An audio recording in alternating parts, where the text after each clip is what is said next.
Risotto de conopidă fără orez. Pentru că suntem în post, o rețetă foarte simplă, foarte gustoasă și cu foarte puține calorii, mai ales pentru cei care vor să slăbească sau țin post. Ingredientele le aveți aici și în descriere. Acum, haideți să ne apucăm de treabă. Conopida este o plantă, o legumă din familia crucifere, deoarece este organizată așa sub formă de cruce. Este o floare cu 4 petale și e organizată după cum este organizată toată viața noastră, sub formă de fractali. Ce sunt fractalii? Dacă ne uităm atent la conopidă, vedem că ea se ramifică în ramuri din ce în ce mai mici, din ce în ce mai mici, din ce în ce mai mici, desfacem și ajungem, probabil dacă am avea degete suficient de subțiri, să ajungem până la nivelul de moleculă sau atom. Exact așa este organizată și viața, la nivel celular. De exemplu, ficatul este organizat pe segmente. Celulele respective sunt organizate în segmente, segmentele în lobi, lobii formează organul, organul la fel, ficatul este conectat cu celelalte organe și toate formează un organism. Așa e și conopida, așa e de fapt fiecare celulă. Celulele au în sine organite celulare, care la rândul lor sunt formate din proteine și din molecule din ce în ce mai mici. Fie în jos, fie în sus, așa este organizată viața. Oamenii sunt organizați în societăți, în comunități, comunitățile în orașe, orașele în județe, regiuni, națiuni, popoare, imperii și așa mai departe. Fie în jos, fie în sus, totul are o organizare și conopida ne ajută să înțelegem mai bine acest lucru. Dar eu nu o să desfac așa moleculă cu moleculă, pentru că ar fi imposibil, ci o să o dau prin răzătoare, după ce îndepărtez aceste frunze. Dăm prin răzătoare inflorescența ca să scoatem așa zisul aspect de orez. Așa. Conopida este foarte bogată în antioxidanți, în vitamine, vitamina K, spre exemplu. K1 este importantă pentru coagulare și K2 pentru întărirea oaselor, pentru depunerea calciului în oase. Persoanele care iau medicamente anticoagulante n-ar trebui neapărat să evite alimentele bogate în vitamina K, cum e varza, cum e conopida, cum e brocoli, ci ar trebui să o consume în cantități moderate și ritmice, să nu facă mari variații de la o săptămână la alta. Asta este singura diferență. Deci nu evitați total anumite alimente, ci consumați-le fie mai puțin, fie într-un mod mai ritmic, pentru ca organismul să se obișnuiască cu ele. Încercăm să nu dăm și tulpina prin răzătoare, eu am scăpat puțin. Dăm doar inflorescența. Partea din centru nu o aruncăm, ci o vom folosi în salate. Conopida poate fi consumată atât crudă cât și gătită, dar pentru păstrarea, spre exemplu, a vitaminei C, este bine să nu o gătim foarte, foarte mult. Însă persoanele care nu sunt obișnuite să consume și suferă de balonare, ar trebui să consume la început o cantitate mai mică până se obișnuiește organismul, până când microbiomul se adaptează să digere. Despre conopidă, mai multe informații științifice și beneficii le găsiți în descriere. Am făcut un video special pentru că conopida chiar este o plantă destul de benefică și trebuie să o consumăm mai des, chiar dacă nu prea știm să o gătim. De aceea vă și arăt aceste rețete să vă dau idei. Într-o cratiță încăpătoare pun 50 de ml de ulei extra virgin de măsline. Așa.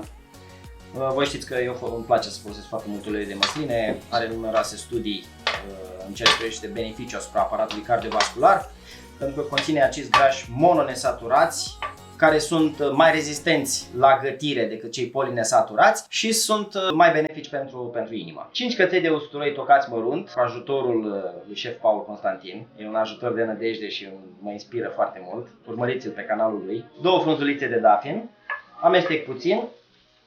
Așa, după care pun o ceapă tocată mărunt.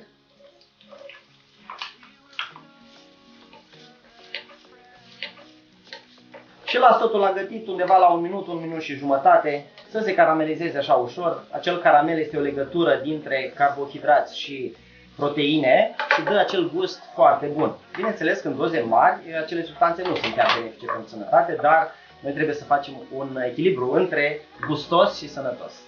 Am să pun și sarea, o linguriță de sare. Nu trebuie să ne ferim de sare, mai ales dacă transpirăm și o eliminăm, chiar avem nevoie de săruri. Cu ajutorul sării funcționează sistemul nervos, sodiu, potasiu. Dacă nu consumăm deloc sare, apar probleme în acest sens. Dacă consumăm prea multă sare și nu o eliminăm, la fel, nu este bine. Și jumătate de linguriță de piper. Piperul este un condiment foarte important, are foarte multe beneficii și pentru el s-au dus adevărate războaie de-a lungul istoriei, pentru că aceste condimente, aceste mirodenii, ele nu sunt doar pentru gust, ci reprezintă o adevărată farmacie, ele conțin substanțe active care interacționează cu organismul nostru. Deci ele sunt de fapt medicamente naturale. După 1 minut și jumătate adaug un morcov tocat mărunt, undeva 100 de grame. Morcovul și el are nenumărate beneficii.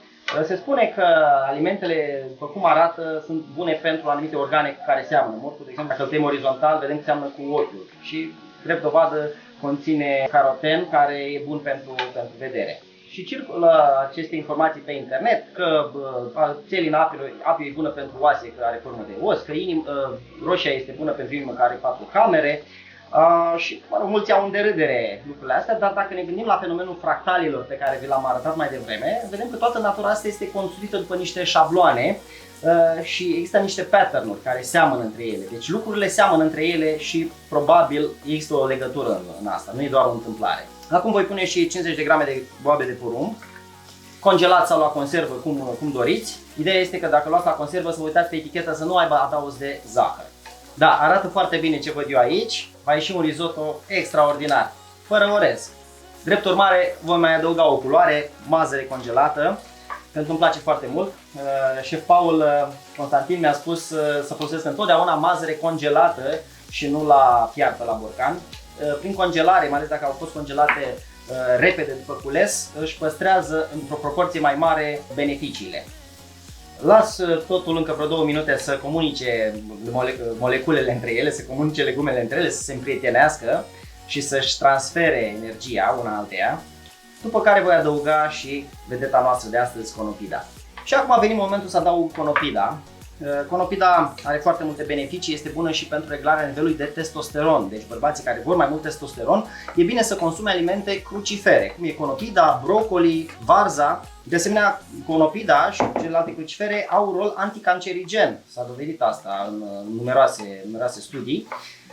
Până la urmă, ceea ce mâncăm contează foarte mult, e bine să mâncăm diversificat și, atenție, să nu exagerăm cu un anumit aliment, cum e cazul conopidei, pentru că au și efecte adverse. Dar detalii de genul ăsta, v-am spus, găsiți link în descriere, un video special despre beneficiile, dar și dezavantajele conopidei sau altor alimente pe care le gătesc aici. Dacă vrei să ai ficatul sănătos, e bine să mănânci din când în când și conopidă și ficat, bineînțeles, sau ouă, alimente bogate în colină. Colina este precursorul unei substanțe care ajută la eliminarea colesterolului din ficat. De asemenea, colina este necesară și pentru producția acetilcolinei, un neurotransmițător care leagă nervii de mușchi și ne dau forță musculară. Deci, dacă vrem să avem forță musculară, consumăm și conopidă, deoarece crește testosteronul și produce mai multă acetilcolină care leagă neuronii de mușchi. Vedeți câte beneficii are? Mai las așa pe foc 5 minute, Paul mi-a spus să vă spun și detaliile astea pentru că eu vorbesc mai de acetilcolină și ajung să ardă mâncarea pe foc, uite ea. Iar acum voi adăuga și una de capia pentru dulceață, culoare. E bine să mâncăm culori diferite, culorile înseamnă substanțe diferite și de aceea noi oamenii vedem colorat. Spre deosebire de animale carnivore, câinele, pisica nu văd colorat, văd monocrom. Noi oamenii vedem culorile tocmai pentru a găsi în mediu plantele care ne sunt benefice, pentru a le diferenția. Priviți aici ce culoare, ce aspect, mai las încă 3 minute și va fi gata. O rețetă simplă, de post, cu foarte mulți nutrienți și cu ceva proteine din mazăre, din porumb. Bine, nu e foarte proteică, dar într-o perioadă de detoxifiere și de post e extraordinar. Am dat focul puternic, exact ca în rețetele chinezești. Dacă aveți și un wok, e cu atât mai bine, dar și la tigaie se poate face asta. Deci focul puternic cât să caramelizeze pe exterior, să dea acel gust bun, dar pe interior încă să rămână nutrienții. Un sfat foarte simplu, veți gusta și când simțiți gustul de dulce, înseamnă că este gata. Am gustat și acum pot întrerupe focul. Tot ce am de făcut este să așez în farfurie, să fac un plating și să degustăm. Și acum haideți să aranjăm frumos în farfurie. Eu o să desenez o inimă, pentru că e bună pentru inimă, v-am zis, scade colesterolul, scade și tensiunea arterială. Dar voi puteți desena orice. Dacă țineți cont că e bună și pentru potență, chiar puteți face orice. O să-mi ia mai mult de șters farfuria decât de aranjat inima. Și dacă faceți desene mai complicate, să aveți în vedere și acest timp de pregătire. Depinde cui oferiți să mănânce și de cât simț al umorului are persoana care îi oferiți. Să nu vă treziți cu farfuria în cap. Ia să vedem așa, cu atenție, cu migală. Noi facem aici artă, nu? Artă culinară, de-aia se numește artă. Ne încântă și văzul și gustul, cu migală, cu atenție, frumos, să impresionăm pe cineva drag.